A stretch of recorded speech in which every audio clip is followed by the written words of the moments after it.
Hey guys, Ambience here. Today I'm going to be showing you how to beat Blind Mode plus All Nightmare on Five Nights at Freddy's 4. This is typically considered to be one of the hardest challenges in the game, if not the hardest. This is because, on the surface, it relies on a lot of RNG, and that can make it really taxing to play.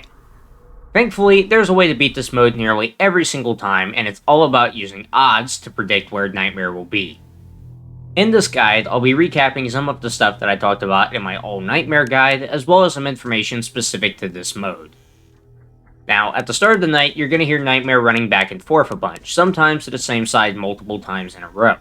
You can safely ignore this. For the first 20 seconds of the night, any footsteps or laughter is completely fake. Use this time to load everything up. Run to the doors and flash the light, then check the bed and the closet. Go back to the center of the room and wait for Nightmare to stop moving. Once he stops moving, run to the door that he stopped at and close the door as soon as you get there. You should also be holding down the button to close the door as you run there as to not risk anything. Hold the door shut until you hear footsteps again, then open it and return to the center. For the majority of the night, you'll just be following this pattern.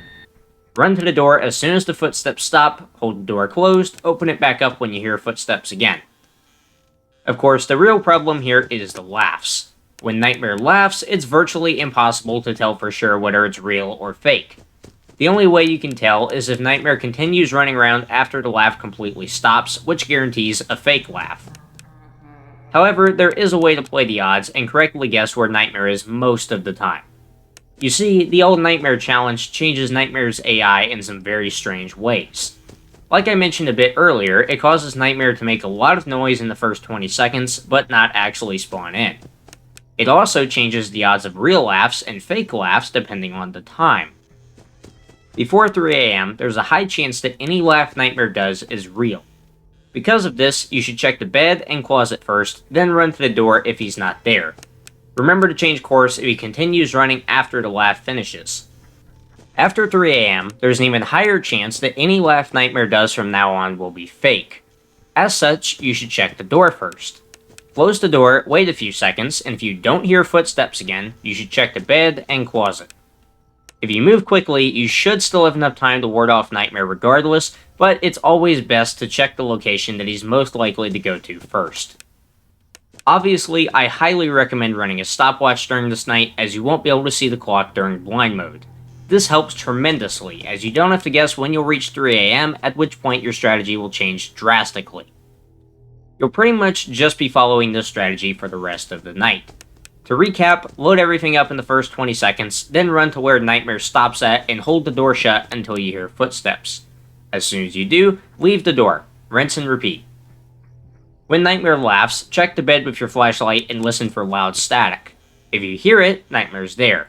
Same applies to the closet, although it may be safer to just close the doors as soon as you can, especially if you got there a bit late.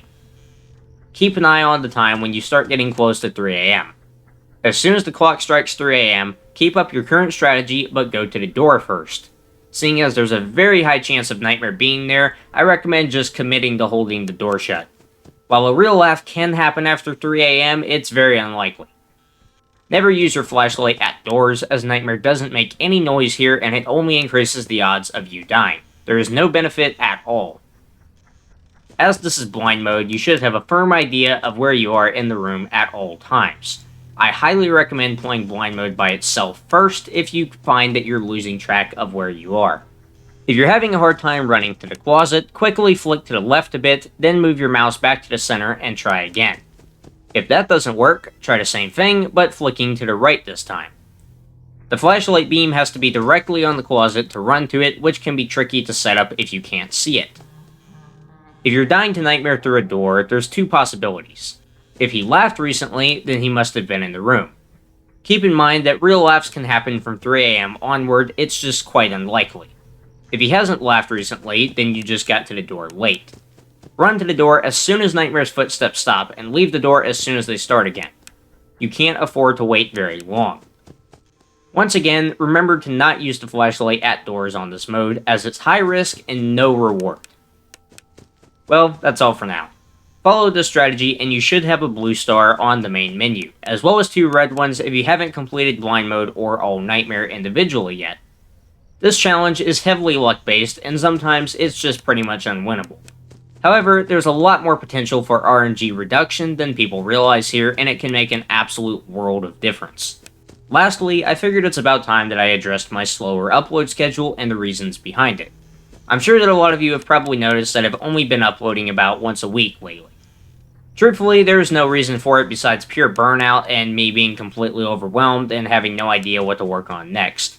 Between working on videos, trying to maintain my FNaF skills, working on FNAA, and trying to interact with the community as much as possible, I've been trying to do a bit of everything, and as a result have actually fallen slightly behind on everything.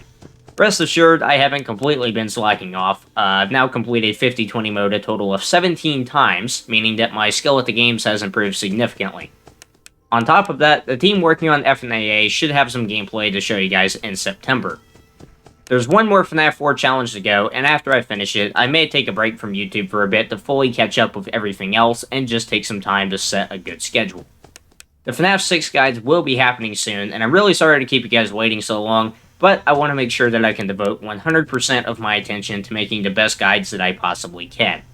I'll keep y'all in the loop about what I'm doing next. As always, if you have any questions, feel free to leave them in the comments below or to join my community Discord server. By joining the Discord server, you can get personalized tips on any FNAF game from myself, True Player, Zombie Gabriel, and a bunch of other FNAF experts and content creators. It's a great community and I highly recommend joining. With that being said, thank you guys for watching this guide, I hope it helped you, and I'll see you in the next one.